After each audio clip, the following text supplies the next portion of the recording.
welcome back to Technology Review. I'm your host, Mac Jackson Jr. You can find me on Facebook at facebook.com/Technology Review TV. Remember to give us a thumbs up if you like our show. You also can find me on Twitter, twitter.com/Mac Jackson Jr. And now you can find me also on LinkedIn. Go to linkedin.com/IN/Mac Jackson Jr. Be able to see information of what I've done with my companies and stuff and what I can do for your business regarding cybersecurity, identity theft, workshops, trainings, and a whole plethora of information that we can share and help protect your company and your business from identity theft and fraud. Visit my website at macjacksonjr.com. This is our Business Spotlight segment. In our Business Spotlight segment, I'd like to welcome our guest, Vernon Dixon. All right, thank you. Glad to be here. Yes, right on, Vernon. Yes, we're going to talk Bitcoin. There's been a lot going on with Bitcoin. Yeah, absolutely true. Bitcoin has jumped the tracks and kind of hit over the $3,000 mark. $3,000 mark already? $3,000 mark. It's settled back a little bit. Right now, it's only running at about 28.68, but that's what happens with what's going on. So there's a lot of things that are happening that causes that. So why do you think this is going on with Bitcoin? Why is it becoming so? It seems like it's been up and down, and now it's really going up again, especially all the threats that are happening with cybersecurity. Why is Bitcoin taking up so much? Yeah, when you're talking about the threats with cybersecurity, I was just reading an article the other day talking about some of the companies are buying Bitcoin so that they can pay ransomware, because that's what the ransomware proponents are looking for. Bitcoin. So they're actually buying Bitcoin. They're buying Bitcoin and saving it to pay off ransom. Buying Bitcoin, saving it just in case there's a ransomware attack. Exactly. They can pay. Isn't that incredible, folks? You hear that? They're buying Bitcoin. Wow.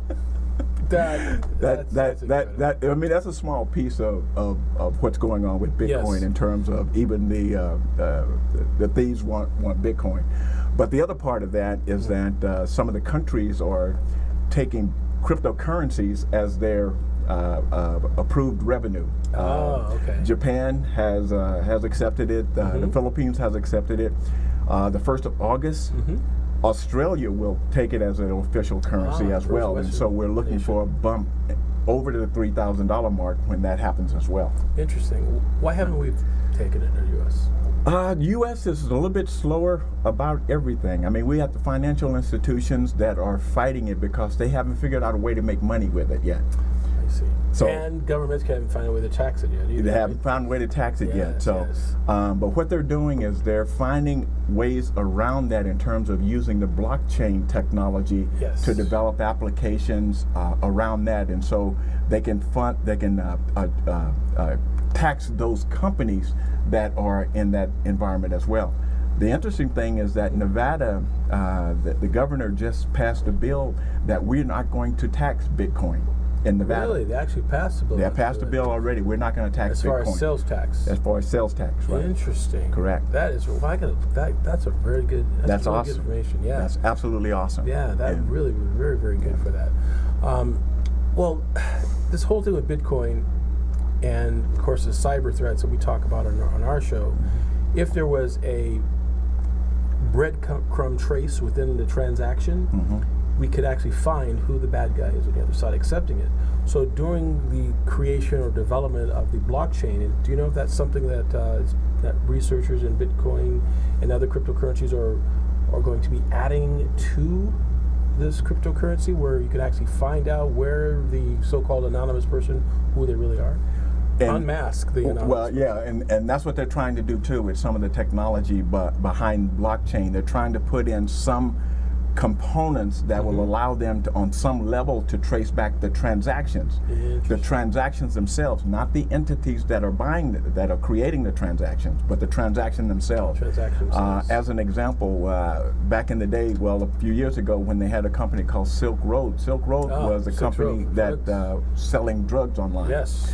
And so it took several months or almost a year for them to try to track that back to the person who actually was involved in Silk Road. Right. But they didn't find all the information off the blockchain. It was a surveillance component that took place as well. Right. And then there was also somebody who turned him in. Right, who also had the ego as well. Yes. And kind of threw it out there in the face of law enforcement. Yes, yeah. So that's how they also got him. He wasn't So he wasn't quite. He was pretty greedy with it, right? That's how he got But there's caught. a lot of things available on that. Yes. Available from that. So, Yes, yeah. absolutely. So, yeah. So the blockchain is so out there, so people understand the blockchain is that's the actual the backbone of the cryptocurrency. How the cryptocurrency transmits data from point A to point B, right? Right. It's basically equivalent to the internet. I mean, it's another component of the Yes. internet, and basically you can track the very first transaction with Bitcoin all the way back to the beginning. Interesting. In terms of when it first started in the whole transaction. I mean, and so there's so many people involved in the network. Everybody kind of has a piece of the blockchain on their computer and Right. can go back and track it. So it's a phenomenal piece of technology. And the interesting thing that's happening now is that they're finding out that people are so interested in Bitcoin is slowing down the whole network, because Bitcoin's blockchain was set up to distribute tokens or the money. Yes, yes. But some of the other cryptocurrencies have been developed around other technologies. So, for instance, Ethereum, what they call Ether, Okay. that is being developed for contract management, and so they see a lot of flexibility in that technology. And so I got into Ether when it was $8, and now it's $256 because of that technology implementation, and it's going to get even bigger and bigger in terms of what's going on with that. Incredible. Wow, that's amazing.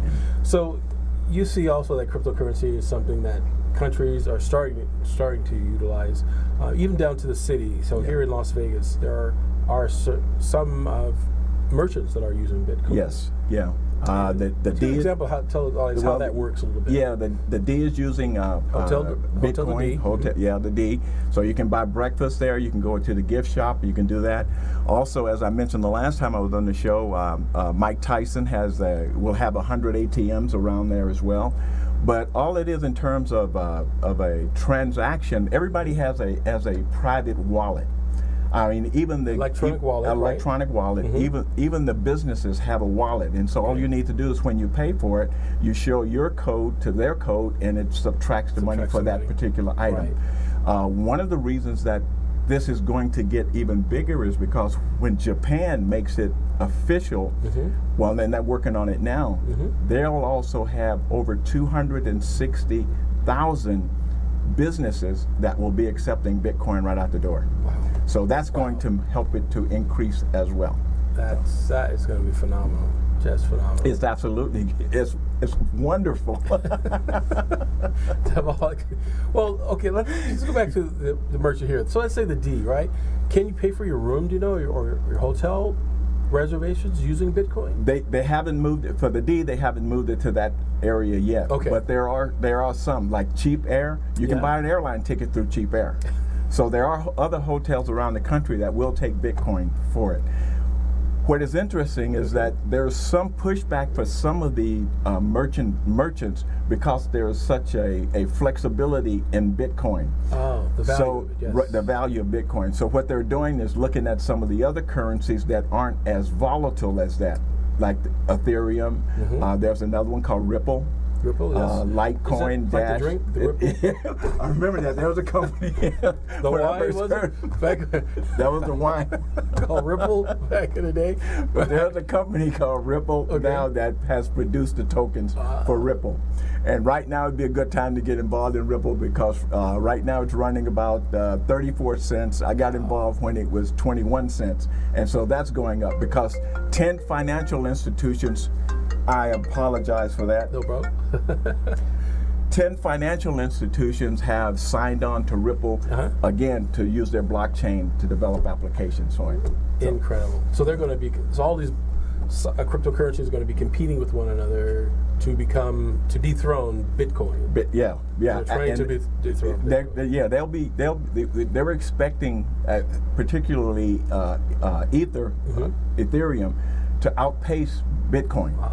Look at So that. if you did get into Bitcoin when it was under 200, Ethereum right now is 256, so you can still do it before it gets to 300. Amazing. Vernon, this was really, really good. Well, I'd like to keep you over for the next segment as well. Talk more about that. All right, We'll be right back here after these messages here on Technology Review. Stay tuned. Thank you.